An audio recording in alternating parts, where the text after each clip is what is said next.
অঘৰী জীৱন মোৰ নাই নিজা ঘৰ যতেই জিৰণি মোৰ তাতেই ঘৰ না আপোন না বান্ধৱ না আছে মোৰ কোনোবা চিনাকি পৰিচয় না আপোন না বান্ধৱ না আছে মোৰ কোনোবা চিনাকি পৰিচয় ঠিকনাবিহীন জীৱন নাটত মই এটি যাযাবৰ হে চাগে আজি মোৰ অঘৰী জীৱন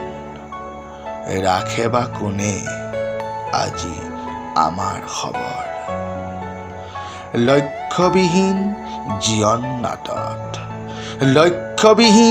জীৱন নাটত নিজেই কতবাৰ ভাৱৰীয়া হলো পিছে তোমাৰতো নাই দেখোন আজিও একো খবৰ হে চাগে আজি মোৰ অঘৰী